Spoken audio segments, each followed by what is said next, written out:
국내 최초 20대 헌정 방송 나는 껌수다. 잉여 대학생 새 껌들을 씹고 씹히는 수다. 나는 껌수다 제4회 시작합니다. 국내 최초 20대 헌정 방송 나는 껌수다. 나는 꼼수다 아니에요.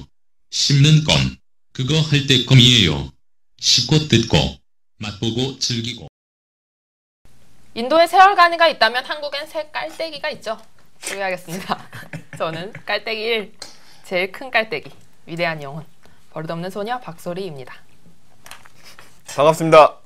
반갑습니다. 깔때기 2. 깔때기 2 해주세요. 애국, 애족, 감성 청년 쌀입니다. 반갑습니다. 반가운 표정이 아닌데? 자, 다음! 깔때기 3. 예, CEO 아들 거지 양태훈입니다. 반갑습니다. 아이 반갑습니다. 네, 지난 방송 피드백을 좀 하죠. 유튜브 조회수가 7천이 넘어갔어요. 2회가 3천이 넘었었는데 3회는 7천이 넘어갔어요. 두 배. 같은 조건에서. 이 이름이 입소문이 퍼지고 있는 것 같고 보니까 제 요즘 취미 중에 하나가 네이버나 뭐 그런 데 가가지고 나는 껌수다 쳐가지고 글들을 봐요. 네. 그럼 확실히 블로그는 그런 데 좀 많이 올라와 있어요. 사회 언제 나올까 그런 글도 봤고 그래요. 그러니까. 그래서 아래다가 언제 나와요라고 댓글을 달까 하다가 자작 아니야? 자작? 그건 좀 아닌 것 같아서. 본인이 한 거 아니에요? 아니에요. 본인이 네이버 여러 개의 블로그 블로그를 아니에요. 했다던가. 저 그런 사람 아니에요. 역시 CEO답네요. 네. CEO 아들답네요. CEO라면 각 부서별로 하나쯤 가지고 있으면 하죠. 그렇죠. 저희 총 그 아빠 회사 직원 수가 10명 조금 넘어요. 그래요? 중소기업이라니까. 한 10개 정도 있겠네요. 안철수 높지 얘기를 않은가. 해서 좀 그런 게. 아 근데 같아요. 듣기 전에 그게 거기 있다는 걸 어떻게 알아요? 사람들이. 소문이 퍼져서? 모르겠다. 그리고 사실 내가 생각할 때는 왜요? 나는 꼼수다 27회가 원래 금요일에 나오잖아요. 근데 월요일에 나왔어 이번 주에. 그러니까 그러네. 사람들이 주말 동안 미치는 거야. 근데 그게 왜 늦게 올라왔냐 하면 김용민 교수님이 엉덩이에 종기가 나셔서 수술을 하셔서 편집을 하지 못해서. 그래가지고 내가 이런 소문을 트위터에서 듣고는 내가 너무 웃겨서 웃을 일이 아닌데 정말 아프시겠지? 근데 근데 웃기잖아 어쨌든. 그래서 검색을 해봤어요. 김용민 이응까지 쳤더니 자동 완성으로 엉덩이?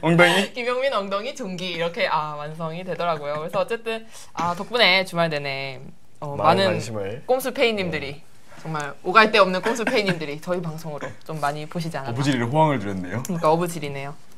그런 것 같다는 생각을 했고 근데 확실히 우리 방송이 이제 좀 많이 유력하긴 해요. 제가 저번 주에 과 모임에 갔더니 다들 낙곰수를 아는 거예요. 그래서 제가 신방과를 다니고 있는데 확실히 그래서 그런지 교수님도 아시고 선배님도 교수님도 알아요? 교수님이 아시는 거예요. 깜짝 놀랐어요. 낙곰수 잘하고 있냐고. 그랬더니 옆에서 못 모르는 새내기 후배들이 낙곰수로 듣고서 내가 낙곰수를 하는 줄 알고 선망의 눈빛으로 봤지만 낙곰수다라고. 걱정되는 게 다음 학기에 복학을 해야 되는데 어떻게 할지 지금. 그래서 나는 복학을 안 하고 지금. 미국으로 뜨잖아. 부럽다. 제가 다음 학기에 미국에 갑니다. 저희 방송이 그래서 이 사람이 미국을 뜨면 아마 중단이 아니라 그 전에 종방이 되겠죠. 종방이 될 것 같고. 그렇죠. 아니지 내가 없으니까 못하는 거지. 중단되는 거지. 아니 그냥 뭐 방출시키고 우리끼리 할 수도 있고. 아니면 니네끼리 뭐 잘해봐! 되겠냐? 다른 더 좋은 분 영입해가지고 할 수도 있는 그렇죠. 거고. 우리 팬들 중에도 이거 방송 나오고 싶다는 분들 계시던데 그분들 보고 대신하라 그래. 우리가 우리가 아바타 조정하듯이 그분들 아바타 하시라고. 뭐 관심 있으신 분 뭐 페이스북 페이지에 남겨주시기 바라고요. 네. 또 이번에는 듣는데 엄마가 듣고 쌀씨 목소리가 예쁘다고. 예뻐. 어머님 안녕하세요. 아이 매번 이렇게 소스를 주시네. 지난주에 아버님이랑 계속 인사했는데. 근데 목소리가 이쁘다 그랬다고요? 이쁘다고 말하던데. 그 두 번째는 뭐냐 걔 목소리가 예쁘더라 이러시더라고요 엄마가. 저기 뭐야 헷갈리신 거 아니야? 저 아니야 두 번째라 그랬어. 그럼 CEO 아들이랑? 내가 세 번째는 어떠냐고 그랬더니 걔도 괜찮더라 이러고 내 목소리만 이상하대. 오프닝이 자꾸 매번 너무 길어. 이러면 그러니까. 안 돼. 오늘 뭐 준비해온 얘기가 뭐가 있을까요? 오늘 씹어볼 주제는요 예술대 사태인데 저번 시간에 잠깐 얘기를 했죠. 한예종이나 추계대 같은 학교 같은 경우가 이제 예술대가 취업률로 인해서 교과부 평가되는 문제 때문에 좀 논쟁이 있는데요. 지금 한예종이 예술계의 카이스트라고 얘기가 되고 있어요. 한예종이랑 추계대는 좀 상황이 다릅니다. 네, 한예종 사태는 지금 지난 5개월 동안 네. 4월부터 9월까지인가요? 4명이 잇따라 자살을 했다. 네. 이것 때문에 문제가 됐고 추계대 같은 경우에는 부실대로 선정이 됐죠. 교과부 대학 평가에서. 네. 그 얘기를 다뤄볼 거고 그래서 조금 나눠서 접근해야 돼요. 물론 연결되는 지점들이 없진 않죠. 왜냐하면 카이스트, 그러니까 예술계의 카이스트라고 불리는 한예종도 상당한 구조조정의 대상이 됐었고 네. 2009년도에 특히 그런 얘기를 다뤄볼 예정입니다. 아니 근데 어제 그런 얘기 들었어요? 지잡동이라고 알아요? 지잡동? 지잡동 알죠? 아 지잡대는 아는데. 그러니까 지잡동이라고 진보적 지방 잡대 동맹이라는 네. 친구들이 있어요. 잡대 동맹이요? 네, 진보적 지방 잡대 지방 동맹. 잡대? 네. 이름은 좀 들어본 것 같아요. 그죠? 근데 트위터에서 근데 나는 이게 진보적 지잡동인 줄 몰랐네. 나도. 그냥 지잡동인 줄 알았는데 이거 좌빨이야? 이 지잡동이라는 친구들이 대학내리라는 대학가의 주간지로 배포가 되는 잡지에 인터뷰가 나갔는데 이 친구들이 뭐라는 친구냐면 대부분 10대 후반에서 20대 초반에 굉장히 어린 친구들이에요. 대학 들어간 사람들이라는 얘기죠, 어쨌든. 대학생도 있고 네. 대학생이 아닌 경우도 있고 아. 대학 중퇴생도 있고 외국에서 대학을 다니는 경우도 있고 다양한데요. 진짜 그러니까 지방 각지에 퍼져 있네. 네, 외국 그렇죠. 각지에 서울에도 전 세계에 있고 퍼져 있네. 전 세계 지잡대생들인데요. 근데 이게 여기서 지잡대라고 말하는 게 단순히 정말 우리가 흔히 사회에서 말하듯이 네. 지방에 있는 잡대 뭐 이런 식으로 하는 그 지잡대가 아니라 우리나라가 워낙 학벌주의가 너무 강하잖아요. 그렇죠. 그러니까 약간 그런 부분을 타파하자는 그런 부분에 대해서 약간 불만을 갖고서 실제로 인서울대라고 하는 서울에 있는 대학을 다니는 친구도 이 중에 소속돼 있기도 해요. 그러니까 그런 목적을 가지고 활동을 하는 사람들이 다 모여 있는 데라는 네, 얘기죠. 되게 얘네들이 되게 재밌는 애들이거든요. 얘네 깃발 얘네를 상징하는 깃발이 역샥이라고 하는데 네. 서울대 정문이 샤. 샤 모양으로 돼 있잖아요. 그걸 뒤집은 네. 역샥이. 생긴 깔때기 같이 생겼어. 진짜. 네, 그 샤를 뒤집어서 정말 깔때기 같네요. 이렇게 생긴 역샥이를 쓰고 이 인터뷰가 나갔는데 네. 인터뷰에 나간 지잡동의 부맹주. 얘네는 또 이름도 맹주, 부맹주 이런 이름을 회장이 써요. 아니고? 동맹이니까. 그리고 이거를 어떻게 뽑냐면 가위바위보를 해서 이긴 사람이 맹주. 짱인데? 민주적이다. 엄청 우리 같이 우리도 가위바위보를 해서 이긴 사람이 클로징을 하잖아요. 그래서 사실 세상에서 가장 민주적인 방법이 가위바위보죠. 그래서 활동을 그지. 하고 있는데 제일 평등하지. 이 부맹주 친구가 모 대학의 1학년인데 왜? 이 대학교 학교 커뮤니티에서 학교의 명예를 실추했다고 제 학생들이 왜 화가 나서 무슨 왜 명예를 명예를 실추해요? 실추해야 돼요? 우리 학교가 지금 입시철에 예민한데 네. 지금 우리 학교 너 지잡대생이라고 광고하는 거냐. 아. 그래서 그 학교 커뮤니티에서 난리가 났어요. 네. 그래서 이 학교 애들이 일부 애들이 이런 애들을 훌리건이라고 하죠. 자기 학교에 대한 이렇게 지나친 과도한 애착으로 좀 학벌주의를 좀 심각하게 조장하는 이런 친구들 훌리건이라고 부르는데 이런 애들이 화가 많이 나가지고 얘네들을 신고했어요? 어떻게 할까 하다가 국정원에 신고는 국정원에 신고를 했대. 왜 국정원에 신고? 근데 하필은 왜 거기다 신 거예요? 왜냐면 얘네들이 근데 진짜 얘네들이 뭐 핵무기라도 갖고 있나본데? 얘네들이 진짜 장난으로 그냥 우린 망했어요. 우린 개새끼예요. 뭐 그것은 김정일이 아닌가? 뭐 이런 식으로 장난을 많이 치거든 그냥. 왜냐면 시대가 어느 때인데 북한이 어쩌고 김정일이 어쩌고 하는 그냥 그런 게 너무 웃기니까 그런 거를 개드립으로 개그 소재로 많이 쓰는데 그냥 길 가다가 김정일 만세 외쳤다는 거야. 그냥 이런 식으로 그런 장난스러운 얘기까지 기사에 다 나갔는데 그걸 보고 그 모 대학의 훌리건들이 이거는 잘 걸렸다. 국가보안법 위반이다. 그래서 그걸 위반이다. 국정원에 신고를 했어요. 이걸 한 명이 신고한 게 아니라 여러 명이 신고를 했어요. 내가 알기로 이게 지잡동이 아니고 그 예전에 어떤 그 밤섬 해적단이라는 네, 그룹 있어요. 알아요? 그 밤섬 해적단 그룹 멤버의 고등학교 친구 이름이 김정일이랍니다. 아. 그 사람 얘기한 거 아닌가? 그 사람 아. 김정일 만세! 친구를 그렇게 만세할 수 있죠. 그치 친구인데 아직 북쪽에는 그 아저씨 말고 머리 뽀글뽀글 그래, 그러니까 그거 아니 말고. 김정일 되게 흔한 이름 아니에요? 그러니까 흔하진 않아요. 우리나라에서 그렇게 지으면 하긴 난리나. 되게 좀뭐 김정은은 많은데. 김정은 초콜릿. 그러니까 김정은은 초콜릿. 김정은은 초콜릿. 김정은은 많은데. 그러니까 그래서 정말 이 친구들을 제가 조금 아는데 정말 애기들이고 10대 후반, 20대 초반 되게 귀여운 애들인데 얘네들이 국정원에 고발을 당해서. 그러니까 결국에는 그 훌리건들이 자기가 다니고 있는 대학 이름값 실추시켰다고 기분 나빠가지고 그 건수 찾다가 그러니까 고발을 딱 해버린 거구나. 김정일 만세로.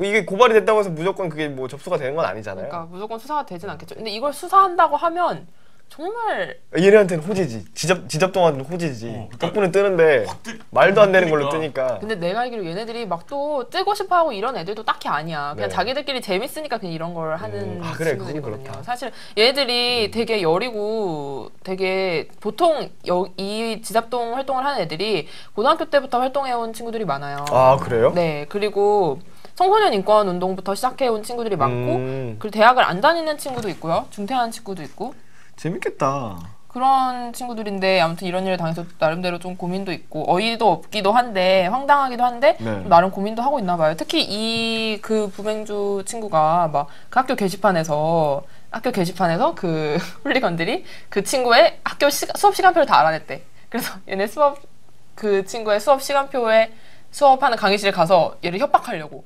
그래서 협박을 당했대요? 안 당했대. 근데 그냥 자기가 수업 시간에 그냥 나갔는데 몰랐대.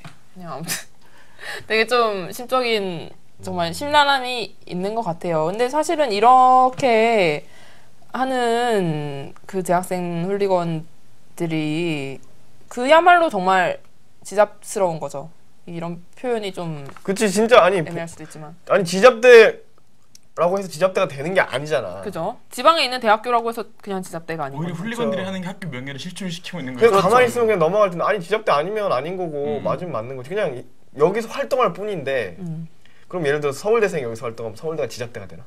아니 여기 무슨 대학 학생들이 여기 들어가서 활동한다고 그 대학이 지잡대가 되는 건 아니잖아요. 그렇죠. 그리고 실제로 아니 이 지잡동에 속해 있는 대학생들이 정말 서울에 있는 대학생들도 속해 있고 그리고 또 서울에 있는 모 대학에 다니는 애도 지잡동에 속해 있어요. 그래서 그 친구가 자기 학교 게시판에도 이런 게 있다라고 올렸더니 아무도 반응을 보이지 않더라는 거예요. 그렇죠. 그래서 이것은 어쩌면 정말 그 일부 학생들의 마음속에 있는 내가 지잡대에 다닌다라는 약간 그런 열등감, 정말 열등감 폭발로밖에 안 보이거든요. 그러니까 이걸 상식적으로 보면 이걸 개인이 고발하거나 이럴 건 아닌데 그냥 본인이 자기가 공격받는다고 인식을 하는 거지. 그러니까. 우리 학교 학생 다른 애가 우리 대학 지잡대라고 했을 때 내가 아니면 그만인데 이제 이 대학이 나의 대학이다. 혹은 이 대학이 나다. 라는 그런 생각 때문에 아마 그러지 않았나. 아마 별일은 없을 것 같고 오히려 지잡동이 활동하는데 명분을 주지 않을까. 이런 어처구니 없는 사회적으로 이슈가 되지 않을까. 그렇죠. 오늘 씹어볼 주제는 예술대의 사태예요. 네. 지금 예술 계열 대학교들이 좀 여러 가지로 진통을 많이 앓고 있는데 여러 가지 힘든 점이 많죠. 네, 우선은 한예종이 지금 예술계의 카이스트라고 불리는 하고 있다고 해요. 그 얘기 어떻게 된 건가요? 그 한예종이 예술계의 카이스트라고 하는 말은 두 가지 의미가 있습니다. 실제로 그 예술 분야에서는 사실상 최고의 국내 최고의 이 명문 대학이라기보다는 진짜 꾼들이 가는 학교라는 인식이 정말 있어요. 그거를 하고 싶어 하는 친구들, 예술을 하고 싶어 하는 친구들이 가는 데고 그렇죠. 현역으로, 그러니까 재수 삼수를 하지 않고 현역으로 가면 천재라고들 하죠. 대학 졸업하고 그 현장에서 일을 하다가 거기 공부를 하려고 계속 그 분야에서 일을 하겠다. 전문성을 쌓고 정말 그 직업인이 되겠다. 네. 는 의도로 가는 사람이 많은 학교고 그래서 쉽지가 않지만 20대 후반, 30대 초반 이런 사람들이 학부생으로 들어가는 거니까 또 다른 점에서 카이스트와 비교되는 게 최근에 5달 동안 4명이 자살을 했습니다. 카이스트도 그랬었죠. 올해 1월부터 4월까지 재학생이 4명이 자살을 하면서 1월부터 4월이 아니라 네. 4월부터 9월. 그러니까 카이스트의 경우 1월부터 카이스트, 4월까지. 예. 카이스트는 1월부터 4월까지 재학생 4명이 자살했고 그 당시에는 카이스트가 징벌적 등록금제, 그러니까 학점 3.0이 안 되면 등록금을 적게는 6만 원에서 많게는 700만 원까지 내도록 했다고 해요. 약간 이런 것 때문에 그런 것이 아닌가라는 굉장히 언론에서 주목을 많이 받았었죠. 처음으로 학생총회가 열렸다고 네. 얘기를 들었고요. 네, 그때. 카이스트. 만약에 저희 학교에서 이것처럼 징벌적으로 했으면은 전 등록금 좀 거의 2배는 더 내야 될 학점이 그지라서. 네, 표정이 씁쓸해 보이시네요. CEO들 그지가 학점 그지라는 얘기였네. CEO 아들 학점 거지. 학점도 그지고 돈도 돈도 없고 없고. 망했네. 그래서 사실은 근데 카이스트 때도 징벌적 등록금제 때문이라고 언론에서 많이 때렸는데 뭐 꼭 그것 때문만은 아니었고 그냥 전체적으로 카이스트뿐이 아니라 뭐 사회 전체적으로 워낙 경쟁이 심하니까 그런 스트레스 같은 것 때문에 자살을 하지 않았겠느냐. 물론 개인의 일이니까 뭐 그럴 수 있죠. 예, 하여튼 그런 전체적인 부분 일단 좀 뒤에 짚어보기로 하고 일단 제가 지난주 방송에서 말씀드렸듯이 방송 전날에 네. 취재를 갔다 왔습니다. 카이스트가 아니고 예술계의 카이스트 네, 한예종. 한예종에 다녀오셨죠. 갔다 왔는데 제가 정확히 무슨 과라고 밝히지 않겠는데 이번에 자살한 학생들이 속한 그 소속 대학이 그러니까 거기는 이제 무슨 대학 이렇게 안 하고 예를 들어서 영상을 다루는 곳이면 영상원, 그렇죠. 뭐 무용을 하는 곳이면 무용원 이렇게 부르거든요. 그 아래에 이렇게 과가 있고 이런 식으로 돼 있는데 미술원에 같은 과에서 2명이 자살을 했고 영상원에서 또 2명이 자살을 했어요. 네. 그쪽도 같은 한 과에서 또 2명이 자살을 했어요. 이 자살이 있은 지 얼마 안, 이 사건이 있고 바로 직후에 영상원 소속 교수들이 이 비상회의를 가졌습니다. 학생들 얘기를 들어보면 그게 자꾸 언론에 노출되는 걸 별로 좋아하지 않아요. 그렇죠. 카이스트 사태 때도 재학생들은 이렇게 언론에서 너무 달려드는 걸 굉장히 싫어하더라고요. 왜냐면 학교 측의 학교의 명예가 실추된다 혹은 내가 그런 게 기분이 나쁘다 이게 아니라 네. 누가 죽었다는 것에 대해서 이게 가십처럼 다뤄지니까 네, 맞아요. 그런 측면이 기분이 많이 좋지가 않겠죠. 음. 근데 언론 보도 내용을 보면 다 이런 식으로 포커싱이 맞춰져 있어요.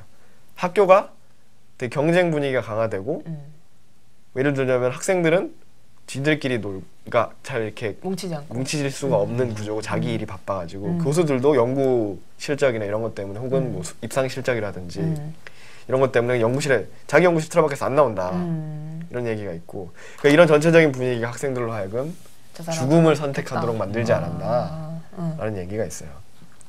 근데 막상 학교 가서 학생들 얘기를 들어보면 이거는 제가 방금 말씀드린 건 언론에서 접근하는 프레임이고 네. 학생들은 그게 전부는 아니다는 거죠. 그렇죠. 혹은 그게 직접적인 원인이 아닐 수 있다고 얘기를 해요. 직접적인 원인은 뭔가요? 그건 모르죠. 왜냐하면 그 학생들도 모르는데 그건 개인의 이유가 크고 일단 그 내 학생들이 다 좀 우울증이 좀 있었고 근데 우울증이 있다고 해서 무조건 자살을 하는 건 아니잖아요. 그렇죠. 네. 그렇죠. 죽음을 선택하기까지의 과정이 잘 안 드러나요. 그거는 개인적인 이유이기 때문에 잘 알 수가 없고 본인만 알겠죠. 그 이유는. 이유는 정말 모르죠. 본인이 아니라. 본인만이 아는 예, 거죠. 네. 본인만이. 제 주변에도 한 명 있어요. 네. 저희 학과 친구였는데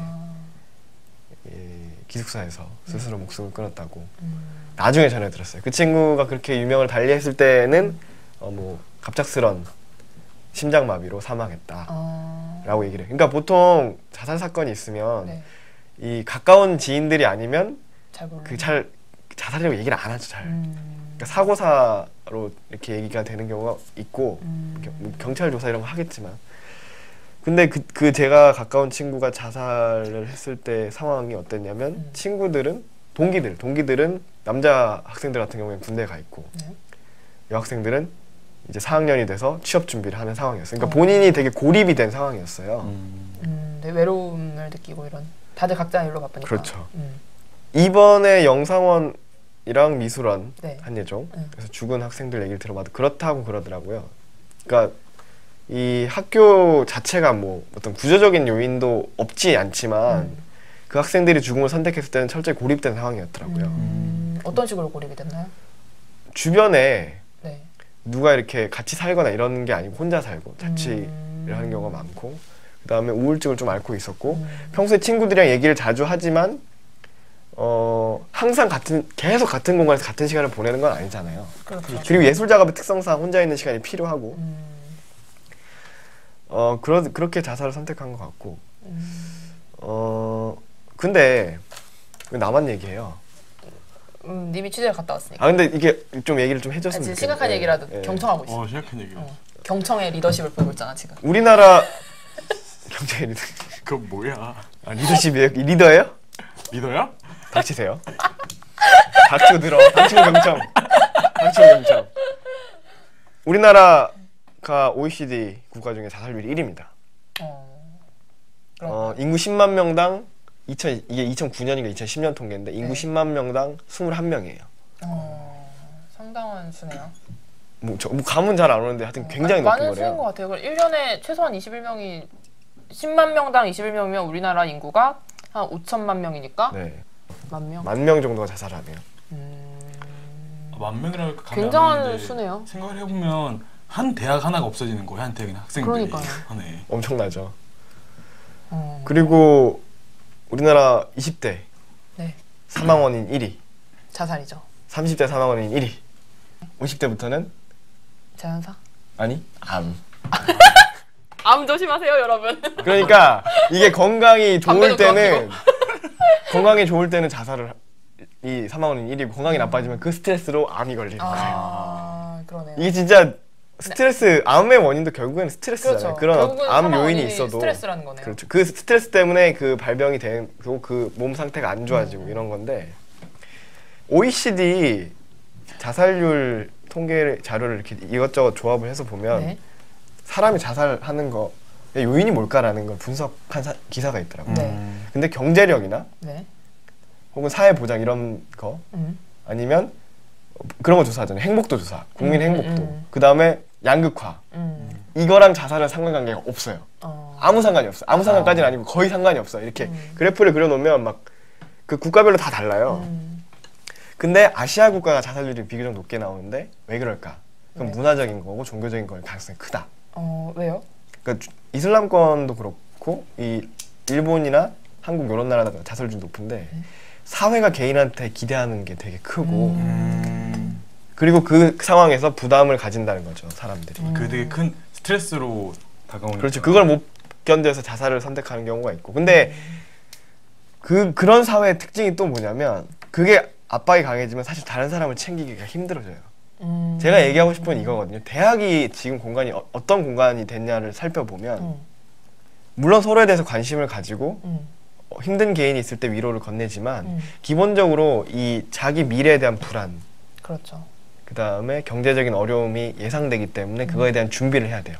취업과 진로가 최고의 고민이죠. 그렇죠. 오히려 그런 거에 스트레스를 받으면서도 열정을 가지고 준비를 하는 애들은 네. 잘 살아요. 극단적인 선택을 잘 하진 않아요. 근데 그런 상황 속에서 봐봐요. 평소에 우울증을 앓고 있고 죽음을 어떤 선택의 가능성으로 두고 있는 학생들이 그 사이에 있으면 결국에 그 자살을 선택한 사람들의 자살을 선택하려고 염두에 두고 있는 사람들이 죽음을 유예할 수 있는 건 주변 사람들의 개입이에요.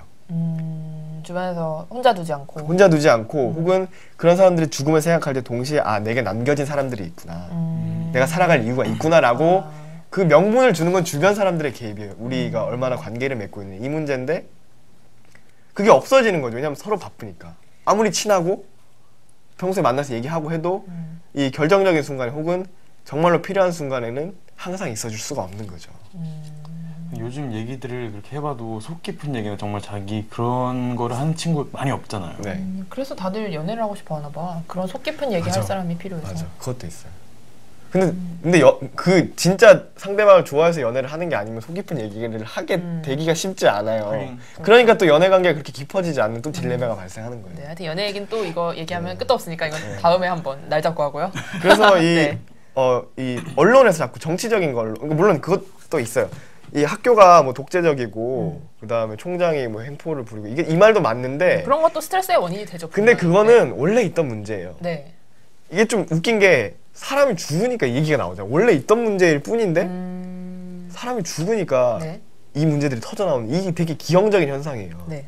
평소에는 그 문제에 대해서 아무도 얘기를 안 하다가 혹은 얘기를 해도 들어준 사람이 없다가 언론에서 안 터뜨려주다가 누군가 죽으니까 그러니까 학생들의 죽음이 정치적으로 이용되는 것처럼 보일 수밖에 없는 거죠. 그렇죠. 그럼 친구들 입장에서 기분이 나쁘고 그래서 언론을 더 싫어하는 건데 그때 카이스트 사태 때도 제가 카이스트 다니는 친구들도 있고 또 제가 그때 대전에 2번 내려가서 사건을 좀 지켜봤었어요. 근데 학생들이 그러니까 언론이 그때는 지금 한예종보다 그 당시 카이스트는 보도가 굉장히 많이 됐어요. 네. 지금 한예종은 보도가 좀 그 사태의 심각성보다는 그렇게 많이 보도가 되고 있는 것 같지 않거든요. 근데 카이스트는 좀 과도하다 싶을 정도로 보도가 굉장히 많이 됐는데 일단은 카이스트가 좀 워낙 우리나라 최고의 대학이라고 하는 그런 뭐 대학 평가 순위는 1위죠. 어쨌든 뭐 그런 학교고 좀 특수한 학교다 보니까 주목을 굉장히 많이 받았던 돈을 것 많이 같아요. 받죠. 그러니까 네. 국가에서 투입하는 재정이 상당한 학교잖아요. 네. 카이스트가. 그러다 보니까 언론에서 너무 주목을 많이 해서 학생들이 정말 언론에 대해서 굉장히 진저리를 치더라고요. 제 친구도 그렇고. 네. 그때 기사가 엄청 뜬 게 저는 카이스트 아 총장 이름을 그때 처음 알았어요. 서남표 총장. 하도 많이 나오니까. 네. 당장이라도 학교 뒤집어질 것 같이 굴다가. 진짜. 그러니까 막 카이스트 애들이 다 뭐 불행하고 힘들고 그런 애들이냐 그런 식으로 보도가 돼서 카이스트 애들이 화가 나서 아니 우리 행복하다고 그런 식으로 얘기를 하더라고요. 그리고 모든 자살의 원인이 그 징벌적 등록금제 때문인 것처럼 보도가 됐는데 한 학생은 그 징벌적 등록금제에 해당이 안 되는 학번이었고 네. 또 한 명은 뭐 여자친구 때문이다라는 소문도 있었고 이렇다고 하더라고요. 네. 그런 식으로 너무 언론에서 자기네들 프레임에 맞춰서 자기네들 사실 정치적 확인 안 목적에 하고. 의해서 이렇게 썼던 뭐 그게 것이죠.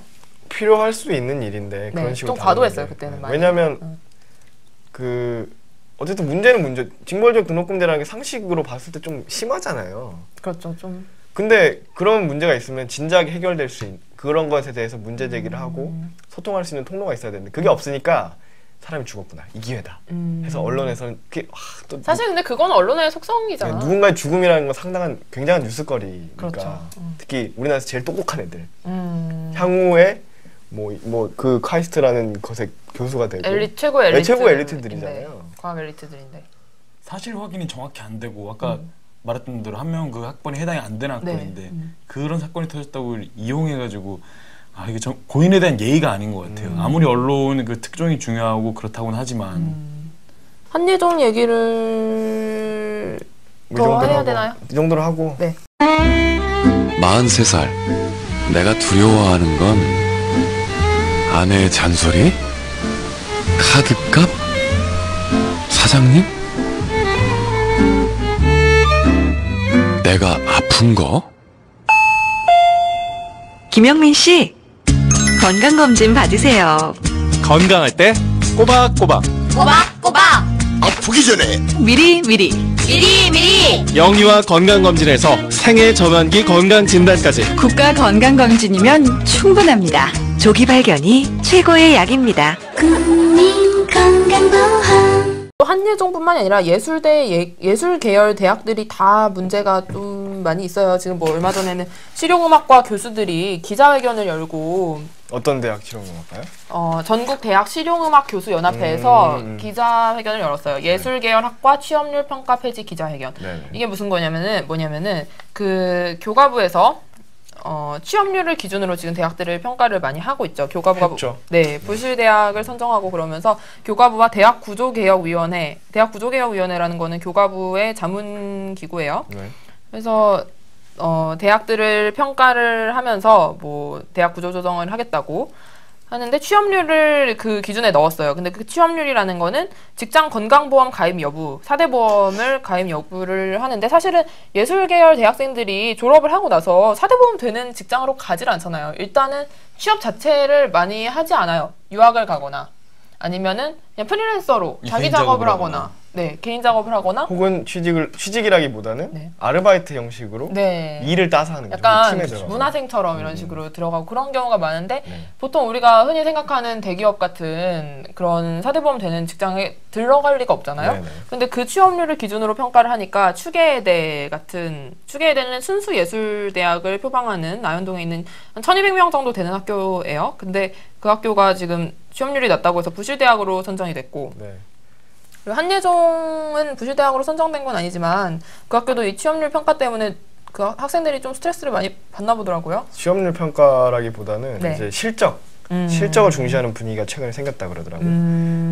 예를 맞아요. 들면 콩쿠르 입상을 했느냐 안 했느냐 혹은 입상을 하면 엄청나게 뭐 플랜카드 이따만한 거 걸어놓고 그렇죠. 아 눈에 보이는 거 위주로 그렇죠. 하게 되네요. 근데 사실 예술이라는 게 그런 게 아닌데 그리고 또 이번에 부실대로 선정된 학교가 상명대학교인데 상명대학교도 예술 계열 비율이 굉장히 높아요. 네. 예술대가 굉장히 예술 관련 학과가 굉장히 많은데 제 친구가 또 여기 상명대에서 사진을 전공하고 있어서 아 사진과 유명하죠 상명대. 네. 그래서 그러니까 사진에 4학년 관심 많은 한 분 저기 계시네요. 네, 사진에 관심이 많으신 관 CEO가 많아요. 거지시고요. 네. 아니 근데 확실히 그런 분위기가 정말 생겼대요. 실적을 중시하는 분위기가 이번에 4학년인데 이제 막 학기라서 졸작 준비하는데 스튜디오에서 지금 사진 잘 찍어요. 그래서 한 스튜디오에서 오라고 했어요. 근데 교수님들이 수업을 안 빼준다는 거야. 왜냐면은 4학년이면 마지막 학기면은 사실은 일단 취업이 됐으면 취업계 같은 거를 내고 일을 하러 갈 수도 있잖아요. 근데 그 스튜디오가 4대 보험이 안 되는 거예요. 네. 그렇다고 해서 교수님들이 얄짤없이 안 된다. 사대보험 가져와라. 그렇지 않으면 수업을 빼주지 않겠다. 네. 그럼 이 친구는 지금 속절없이 지금 F를 맞아야 되는 상황인 거예요. 네. 졸업을 못하는 거죠. 그렇게 되면. 그래서 굉장히 스트레스를 받아요. 그래서 옛날에도 원래 그 학교가 그렇게 사대보험을 가져오라고 했었냐라고 하면 그렇지 않았대요. 원래는 그냥 교수님들도 학생들 상황을 이해하고 교수님들도 실무에서 일하시는 분들인데 어떤 스튜디오가 광고 스튜디오라든지 뭐 사진 스튜디오 같은 데가 처음에는 대부분 알바처럼 이렇게 시작을 하거든요. 그러다 보니까 사대보험이 될 리가 없죠. 지금 그래서 사대보험 문제가 계속 그러니까 뭐 사대보험을 갖고 와라 이 얘기는 학교에서도 취업률에 굉장히 신경을 쓰느라고 그러니까. 학생들이 지금까지 당연하게 되었던 네. 취업을 하면 그거 출석도 인정해주고 졸업에 유리하게 해주는 그런 관행들이 싸그리 무시되고 학생들이 피해를 봐야 되는 상황이라는 얘기죠. 지금 졸업을 못하게 생겼으니까 네. 사대보험이 없어서. 되게 웃긴 게 네. 그 분명히 그 학생은 취업을 할 수 있잖아요. 네. 취업이 가능한 상황인데 4대 보험이 안 되는 직장에 취업을 한다는 것 때문에 교수가 그거를 되게 막는 그런 상황인데 그러니까 취업도 학생 앞길을 막는 거죠. 학교 이미지 좋아지게 하려고 그 학교에 소속된 학생의 앞길을 망치는 거예요. 이거. 근데 그러면 왜 그렇게 된 거예요? 왜 교과부에서 대학 평가를 할 때 예술대학이 취업률이 낮을 거라는 건 다 알잖아요. 그러니까 이거를 모르는 것 같아. 왜 모르죠? 교과부가 네. 대학 구조개혁위원회라는 데서 하고 있는데 이 대학 구조개혁위원회 위원 명단을 제가 살펴봤어요. 대학 구조개혁위원회가 뭐 하는 데예요? 대학 구조개혁위원회가 네. 그 교과부의 자문기구예요. 네. 그래서 말하자면 지금 뭐 부실대학 어쩌고 저쩌고 선정하고 그 기준을 정하고 이런 거를 다 하는 데가 이 대학 구조개혁위원회예요. 그런데 여기 대학 구조개혁위원회 위원 명단을 딱 보니까 위원장을 빼고 19명이 있는데 네. 굉장히 관련 많네요. 단체, 제가 이 디테일을 교과부 홈페이지에서 네. 했는데 관련 단체 4명, 그러니까 뭐 한국대학교육협의회 회장이라든지 현 국공립대학총장협의회 회장이라든지 한국전문대학교육협의회 회장이라든지 뭐 이런 분들이 있어요. 이런 분들은 대학 교육에 대한 그런 거를 좀 많이 아시는 분들이고 네. 법 쪽에 관련된 분이 한 분이 계시고 회계 관련된 분이 2분이 계시고 산업경제계 관련된 분들이 뭐 서울상공회의소 회장, 뭐 공학한림원 부회장, 그렇죠. 삼성경제연구소 연구전문위원 뭐 이런 분들이 계세요. 그리고 나서 학계에 7명이 있는데 이 분야에 지금 예술 관련된 분이 한 분도 없어요. 다들 어디 소속인가요? 그럼? 성균관대 화학과 교수, 현 중앙대 경영학부 교수, 서강대 법학부 교수, 한양대 교수, 카이스트 교수 이런 분들이에요. 그러니까 대부분 법조계랑 네. 과학 계열이네요. 네. 벤처 전문대학원. 이공계. 예, 그냥 사실은 경영. 학계라고 해도 문화예술이나 인문학을 전공하시는 교수님이 한 분도 없어요. 한 분도 없네요. 다 산업, 경제, 이공계, 경영 이런 쪽이시기 때문에 사실은 산업 경제계 5명과 학계 7명이 있는데 산업 경제계로서 이렇게 하시는 분들이 많은 거죠. 그러니까 문화예술계나 인문학 정말 순수 학문이라고 하는 분야를 하시는 분이 없는 거예요. 그러니까 예술계의 사정을 모르고 그런 부분을 반영을 못 하시는 것 사정을 같아요. 모르는 것도 있고 네. 혹은 알려하지 않았을 수도 있고요. 그 인문예술 교육 네. 이쪽의 교양을 쌓는 게 얼마나 중요한지를 얘기하기가 좀 힘든. 왜냐면 이분들이 알 수도 있는데 네. 결국 이런 조직에서는 자기가 소속된 것에 그걸 대변할 수밖에 없어요. 이쪽에 들어가면 자기 입장을 대변하게 돼요. 그렇기 때문에 그 인선을 할 때 그 인선을 하는 사람이 그런 거에 대한 마인드가 있어야 되고 근데 그게 많이 부족한 거지. 그렇죠. 근데 그 대변을 해야 되는데 인문학이나 문화예술 쪽은 대변해줄 사람이 없네요. 그러니까 아예 그런 상황이고 그런데 또 웃긴 점을 하나 찾았는데 종교 계열 대학들 있잖아요. 네. 뭐 신학대라든지 이런 학교 같은 경우는 각종 지표가 사실은 종교 계열 대학들도 취업을 할 리가 없잖아요. 졸업하면 제가 물어봤어요. 제가 아는 목사들이 있어가지고 목사들이 되지는지는 모르겠고 목사들한테 물어봤는데 종교 계열 대학들은 대부분 신학과나 뭐 기독교 음악학과, 뭐 치유 상담학과 이런 과들이 있대요.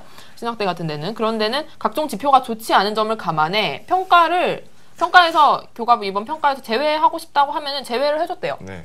그러니까 이 종교 관련 대학들은 지표가 좀 특수성을 감안을 한 거예요. 이 지표에 맞지 않다는 걸. 근데 예술 관련 대학들은 그걸 감안을 안 한 건지 못 한 건지. 그러니까 보면은 그 4년제 대학에 소속돼 있는 예술 관련 과도 아니고 네. 한예종이나 추기예대 같은 경우는 정말 예술만 하는 학교인데 네. 그런 학교에 대해서도 그런 기준을 적용 안 했다는 게 그러니까. 왜냐면 의문이네요, 그리고 되게. 그런 것도 있을 거예요. 이 위원들, 그러니까 종교가 없는 사람보다 있는 사람이 많잖아요. 그리고 사립대학 같은 경우는 종교재단으로 예, 되는 경우가 많죠. 거기서 이렇게 출연을 해서 네. 학교법인을 설립하는 경우가 많으니까 영향이 있겠죠. 그러니까 목사 같은 경우는 보통 신학과를 졸업하면 뭐 전도사가 되고 뭐 목사도 고시를 본대요. 그래서 목사 고시를 보고 목사님이 되고 이렇게 한다고 그래요? 하는데 그 경우에도 사대보험이 적용이 될 리가 없거든요. 목사라고 해서도. 그렇기 때문에 이걸 감안해 준 건데 예술가에 대해서는 그거를 감안을 그러니까 안 어쨌든 하네요. 결론을 내리자면 이번 교과부의 대학평가에서 이 기준을 마련하고 평가를 담당한 사람들의 인선을 볼 때 네. 이거는 시작부터 좀 뭔가 문제가 있었고 애초에 좀 지금 이걸 가지고 봤을 때 예술대학에 대해서 그렇게 부실대학 평가한 걸 이거 분명히 물려야 됩니다. 그대로 가면 안 돼요. 지금 학생들이 피해를 많이 보고 있어요. 예를 들면 추계대 학생들 같은 경우도 레슨 같은 거 아르바이트를 하잖아요. 네. 레슨 과외 같은 걸 하면 과외 같은 데서 많이 잘린대요 지금. 아 그런 학교 학생인지 몰랐다라고 합니다. 부실대학. 근데 그 학교가 그러니까 되게 어이가 없는 거죠. 정말 그 학생들은 부실대학이라고 낙인이 찍힌 것 때문에 굉장히 심적이나 뭐 경제적으로나 지금 어려움을 겪고 있는 상황인 건데 추계대 같은 경우는 또 그쪽 예술대학 쪽에서 굉장히 유명한 학교에 역사가 있고 전문성 있는 학생들이 간다는 인식이 이제 그쪽에서는 알려져 있는데 이게 밖에서 보기에는 부실대학이죠. 부실대학. 이걸로 끝나버리는. 그렇게 주홍글씨처럼 돼버리는 거죠. 그렇죠. 이 예술이 얼마나 중요한지를 사람들이 잘 모르는 것 같아서 좀 안타깝고. 그러니까 아까 교과부에서는 그런 걸 보면은 그 어떻게 보면 전반적으로 봤을 때 우리 사회에서 예술에 대한 인식이 어떤가를 보여주는 일이라고 생각을 해요. 예술이 맞아요. 솔직히 지금 여기 집에다가 저 뭐 그림 그릴 거예요. 사진 찍을 거예요. 뭐 그러면 음악 할 거야 라고 하면 반응이 어떠세요? 안 좋죠. 그 집에서 애초에 부모님이 그렇게 그걸 해주려고 작정하고 시작하지 않은 이상이에요. 그런 집이 아니면 힘들죠. 혹은 피아노 학원 보내도 얘가 피아노를 취미로 몇 년 동안 쭉 하는 걸 좋아하지만 이걸로 나가겠다 그러면 말리지. 그렇죠. 나는 너 그렇게 경제적으로 지원해줄 그게 감당할 수가 없다. 그런 말이 있어요. 도박을 하면 한순간에 만원하고 예술을 하면 서서히 망한다. 그 얘기 들은 것 같아요. 그죠? 돈이 이렇게 빨려 들어가는. 돈도 많이 들고 서서히. 또 그걸로 안정적인 취업이나 이런 걸 하기도 힘들고 사실 근데 그럼에도 불구하고 예술을 하는 이유는 그만한 의미가 있기 때문이잖아요. 예술이 그렇죠. 뭐라고 생각해요? 저한테 예술은 저는 몇 가지 하는 것들이 있는데 네. 뭐 악기 연주도 가끔 하고 무슨 악기 하세요? 집에 기타를 처박아 놓고 온 지 한 3년 됐습니다. 네, 처박아 놓고 계시고. 처박아 놓고 안 만진 지 3년 됐는데 악기 연주할 때도 그런 느낌이 있고 그다음에 저는 글 쓰는 거 되게 좋아해서 글을 쓰는데 그게 강렬한 경험이에요. 그 어떤 일상적인 경험보다 더 재밌고 재미라는 게 막 하면 막 쾌락이 솟고 이게 아니라 일종의 쾌락이죠. 일종의 쾌락이기도 하죠. 근데 자극적인 쾌락이 아니라 이렇게 싹 그러니까 이런 말초적인 게 아니라. 네. 엄청나게 집중이 되고 몰입이 되고 그 과정에서 다른 걸 하고 다른 생각이 안 나. 카타르시스 같은 걸 그쵸. 느끼게 되는 거죠. 그게 나는 좋아서 하고 다른 사람들도 마찬가지 아닐까. 혹은 그런 경험 자체가 삶의 질을 높여주는 거잖아요. 그러니까 예술이라는 건 정말 우리가 이게 사실 딱 돈으로 딱 계산이 되는 것도 아니고 계량이 되는 것도 아니지만 그냥 우리가 왜 살지? 라는 거에 대한 답을 주는 게 예술인 것 같아요. 그렇죠. 직업 예술인들이 하는 일은 그러니까 자기가 어떤 높은 예술적 성취를 통해서 사람들과 그걸 공유를 하고 그 통찰을 나누는 거죠. 그게 이제 보통 사람들의 의식 수준을 의식을 각성시켜 주는 거고. 그러니까 우리가 먹고 사는 문제만 생각한다면 물론 먹고 사는 문제도 중요하죠. 중요하지만. 근데 그것만 생각한다면 우리 삶이 삶 같지가 않을 것 같아요. 그러니까 보면은 그 먹고 사는 것만 생각한다면 저는 그 많은 어휘가 없어졌다고 생각해요. 아름답다는 말이 그런 필요가 없거든요. 그러니까 굳이 먹고 살기도 바쁜데 그냥 맛있다, 맛없다 정도 어휘는 쓰고 배부르다. 배고프다. 그런 거 맛있다, 있으면 맛없다도 되는데 따질 필요가 없죠. 그냥 먹고 살면 되니까. 아름답단 말이 왜 있느냐. 그러니까 아름다고 느끼고 그 표현하고 싶은 인간의 본성 때문에 있다고 생각을 하거든요. 그러니까 예술이 거기에 되게 중요한 역할을 하고 있다고 생각해요. 그러니까 태훈 씨도 사진을 하고 싶다고 그랬는데 예. 사진을 하고 싶은 이유가 뭐예요? 예술을 하고 싶다는 거잖아요. 그러니까 아무래도 좀 하고 싶은 말이 많아서인 것 같아요. 근데 하고 싶은 말이 많은데 저는 그 중에서 그 도구를 사진으로 삼은 거고 그리고 사진 찍을 때마다 그 아까 쌀 씨가 말한 그 카타르시스 같은 게 좀 있어요. 그 뭔가 내면에서 끌어오르는 그런 게 그런 게 좋아가지고 우리 사진 할까 말까 고민했었는데 그게 좋아서 이거 내가 해야 되나 보다 하고 있어요. 그리고 예술을 배운다는 게 정말 어려운 일이거든요. 사진을 찍어도 사진기에 대한 이해도 필요하고 구도에 대한 이해도 필요하고 이게 내가 뭘 표현할 것인지에 대한 이런 종합적인 이해를 배우면서 하는 건데 우리나라에서는 뭐 대학에서 어떤 학문을 한다 이러면 뭐 무슨 이공계 혹은 과학 혹은 인문학 이런 것만 학문이라고 생각하지 뭐 예를 들어서 연기자가 되려고 대학에 가서 연기를 배운다 이러면 그건 딴따라질이라고 보잖아요. 한마디로 뭐 그거는 예술이고 그건 딴따라질이고 학문이 아니고 어떤 엄숙한 그런 거에 적합하지 않다. 그러니까 보면은 영화도 영화학이라고 보면은 네. 사람들이 생각하는 게 연기학에 대해서 생각 안 하고 영화의 역사 막 이래가지고 일단은 막 에이젠슈타인 미장센 이런 거들이 생각하는데 그 연기학 그쪽도 분명히 학문이거든요. 그렇죠. 실제로 뭔가를 표현하는 거를 배우는 거는 정말 체계적이고 이게 쫙 그게 갖춰져 있어요. 그거를 이 흔히 말하는 학문하는 거 못지않게 치열하게 해야 도달할 수 있는 경지가 있는 건데 그거를 동일하게 안 봐줘요 사람들은.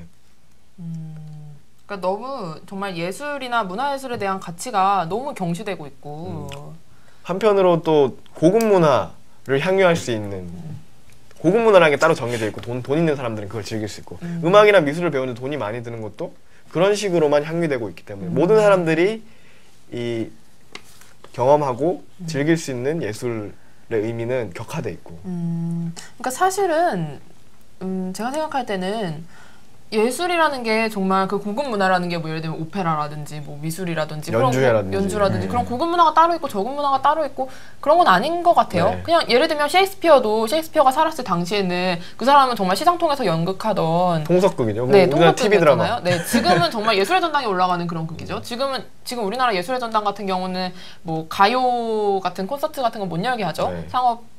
상업적인이 아니라 그냥 약간 통속 가수들의 그런 콘서트 같은 걸 못 열게 하죠. 근데 사실은 그 예술이라는 게 이렇게 시대에 따라 바뀌는 건데 그 가치라는 게 재평가되는 건데 그리고 예를 들면 고흐 같은 경우도 고흐 같은 위대한 미술가도 생전에 작품을 한 점밖에 못 팔았다 그래요. 근데 예술이라는 거를 정부에서는 당장 성과가 나와야 되고 당장 취업을 해야 되고 당장 콩쿠르에서 입상을 해야 되고 그런 성과주의적으로만 생각을 하니까 예술을 정작 하는 사람들은 이중고를 겪는 거죠. 정말. 사실 이런 얘기를 다 떠나서 네. 예술이 중요한 이유는 그걸 해보면 알아요. 이 대학에서 예술이라는 거는 되게 부수적인 거? 예술뿐만 아니라 뭐 몸을 쓰는 거, 체육 분야도 마찬가지고. 약간 우리나라는 전통적으로 문과, 이과, 예체능 이런 식으로 돼버리잖아요. 그렇죠. 네. 그게 아니면 되게 중요하지 않은 것처럼 여겨지는데 네. 해보면 그 하는 순간의 즐거움이라는 게 있고 그 이후의 여운이라는 게 있고 다시 그걸 하게 되고 이게 이 과정 속에서 우리 일상이 유지가 되는 거고 더 좋아지는 건데 재밌잖아요. 하면 재밌죠. 어. 그러니까 뭔가 그걸 하다 보면은 내가 약간 살아있다는 느낌이 좀 들어요. 그렇죠. 그런 의미에서 이제 직업 예술인들에 대한 존경이나 대우가 중요한 건데 그리고 뭐 아무리 뭐 예술대학 키운다고 하고 지원해준다고 해서 모든 사람들이 다 미대 가고 음대 갈 거 아니잖아요. 그렇죠. 그런데도 불구하고 이렇게 못 잡아서 안달인 어떻게 보면은 얘네 왜 취업 못해? 니네 뭐야? 니네는 뭐 약간 사회에 기생하는 그런 식으로 이렇게 약간 그런 잉여야. 느낌 들어. 맞아. 돈이 안 되는 걸 하고 있다. 생산 안 되는 걸 하고 있다는 그거 취업이 된다 아니냐는 그거잖아요. 이 사회에서 돈을 버는 인간들이냐 아니냐를 가지고 평가를 하겠다는 건데.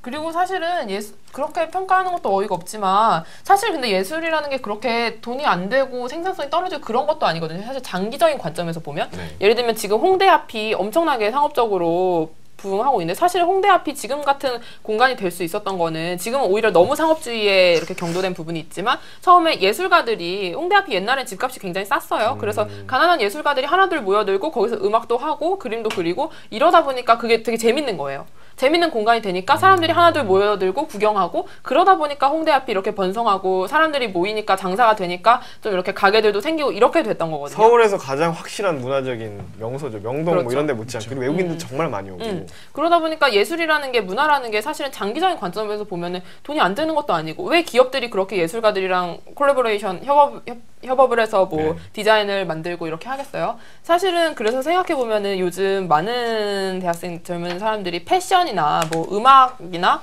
언론이나 방송 이런 데에 종사하고 싶어 하잖아요. 네. 근데 사실은 제가 봤을 땐 이것도 넓게 보면은 문화예술에 속한다고 생각하거든요. 그러니까 21세기의 시각예술은 패션이고 21세기의 시는 노래의 가사라고 생각해요, 저는. 그러니까 가요나 패션 같은 산업은 우리가 생각한 약간 순수 예술이랑은 조금 거리가 멀지만 또 어쨌든 먹고 살 수 있는 분야예요.